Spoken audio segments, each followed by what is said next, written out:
Hello बच्चों, चलिए आज हम बताने वाले हैं आपको कक्षा 10 के लिए विज्ञान। बहुत ही महत्वपूर्ण क्वेश्चन आपको चैप्टर 8 से आनुवंशिकता एवं जीव विज्ञान लेकर आए हैं। इनमें आपको 5 क्वेश्चन बताने वाले हैं जो बोर्ड एग्जाम में आपके यानी कि 27 फरवरी को बहुत ही इम्पोर्टेंट है। इसको रटिए मत, इसको एक बार देखिए, देख लेंगे तो आपको याद हो जाएगा और इसको जाकर हुआ हो इसको एग्जाम में छाप दीजिए। तो चलिए शुरू करते हैं। आपका स्वागत भी करते हैं अलोक क्लासेस सिसवा में। तो चलिए क्वेश्चन शुरू करते हैं।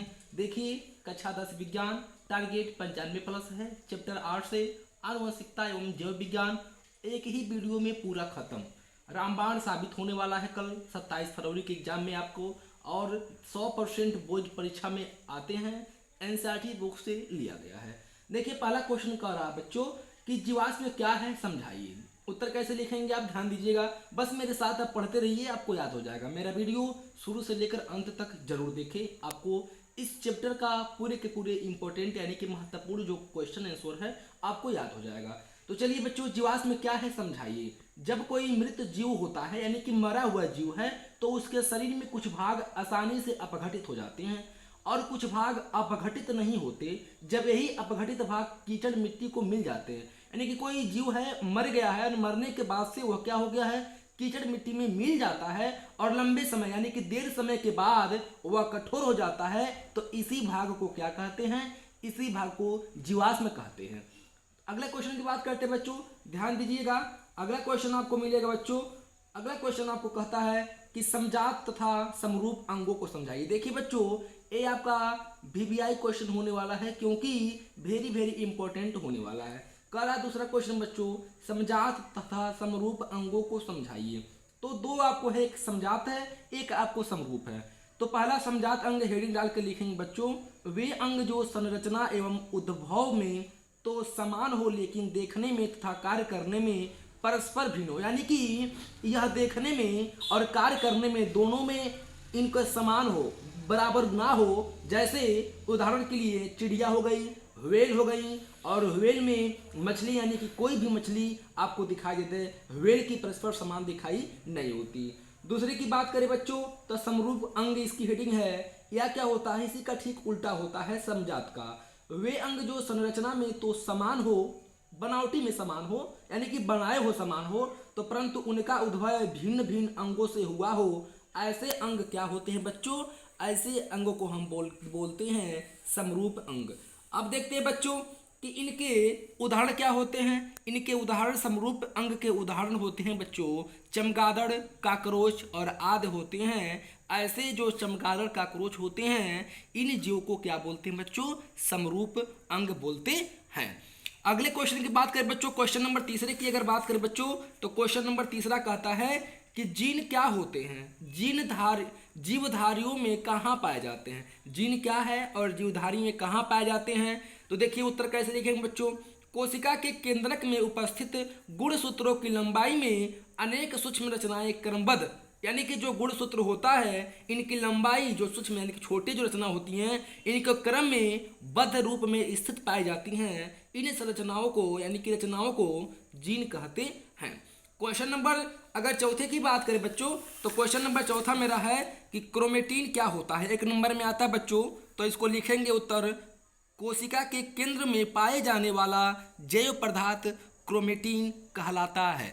इसके बाद से बच्चों हम क्वेश्चन नंबर 5 की बात करते हैं। तो क्वेश्चन नंबर 5 में कर रहा है कि मनुष्य में लिंग निर्धारण को रेखा चित्र द्वारा समझाइए।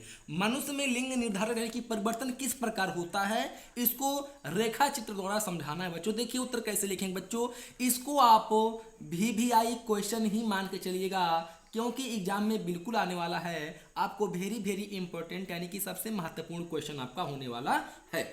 देखिए उसका उत्तर होता है बच्चों कि मनुष्य की प्रत्येक कोशिका में 23 जोड़े यानी कि जो मनुष्य हैं इनमें 23 जोड़े और 46 गुणसूत्र होते हैं। और ये कितने प्रकार के होते हैं बच्चों, 2 प्रकार के होते हैं। एक आपका अलिंग होता है और एक आपका लिंग होता है। तो देखिए बच्चों पहला हेडिंग आपका लिखेंगे अलिंग गुणसूत्र। अलिंग गुणसूत्र क्या होता है, एक गुणसूत्र संख्या में 22 जोड़े 44 होते हैं और प्रत्येक जोड़े के गुण सूत्र समजात होते हैं। इनके लिंग निर्धारण में कोई भूमिका नहीं होती है। और इसी का दूसरा हेडिंग बच्चों, दूसरा हेडिंग आपको बताते हैं बच्चों, तो लिंग गुणसूत्र होता है। एक अलिंग होता है और दूसरा लिंग गुणसूत्र होता है। लिंग गुणसूत्र क्या होता है? एक गुणसूत्र भ्रूण के लिंग निर्धारण में भाग लेते हैं और इनके यानी कि लिंग गुणसूत्र के ही और दो प्रकार के होते हैं। जो लिंग होते हैं ये दो प्रकार के होते हैं। कौन कौन से बच्चों? तो चलिए हम आपको बताते हैं।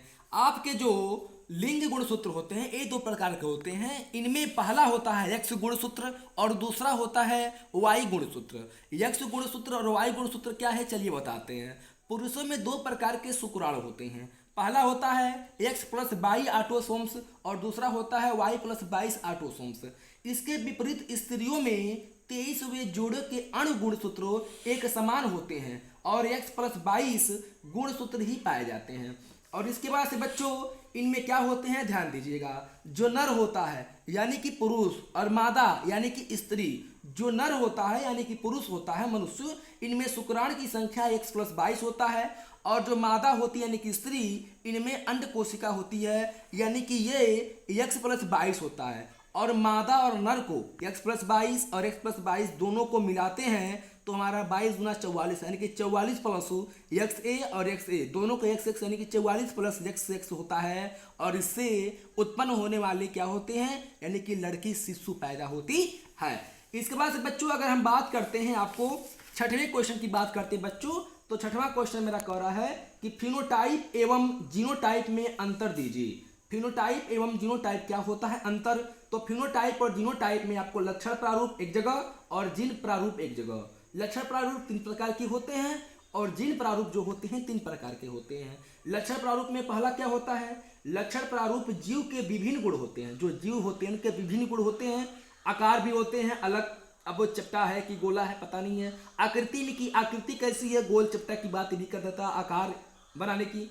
रंग सफ़ेद है कि काला है पता नहीं। एवं स्वभाव, इनके स्वभाव कैसे हैं, चित्र व्यवहार कैसे हैं आदि को व्यक्त करता है और यह दिखाई देते नहीं है लक्षण प्रारूप। और तीसरा इसकी बात करता है तो समान लक्षण प्रारूप वाले जीवों की जीनी संरचना समान हो सकती है और इसी को हम लक्षण प्रारूप के नाम से जानते हैं।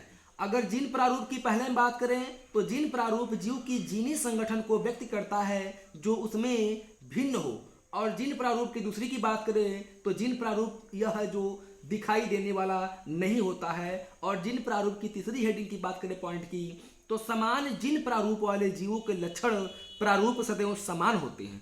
तो बच्चों हमने आपको 6 क्वेश्चन बताया और 6 क्वेश्चन आप इसको याद कीजिए मेरे साथ साथ और वीडियो को देखिए और देखना ना भूलिए, क्योंकि 27 फरवरी एग्जाम है। आप एग्जाम में जाकर बिल्कुल इसको छाप दीजिए और छाप देंगे तो आपका नंबर जरूर आएगा यानी कि मिल जाएगा। तो बच्चे हमारे वीडियो में बनने के लिए आप हमारे वीडियो को देखते रहिए। हम आपके लिए अच्छे अच्छे वीडियो और लेकर आएंगे। तब तक के लिए धन्यवाद।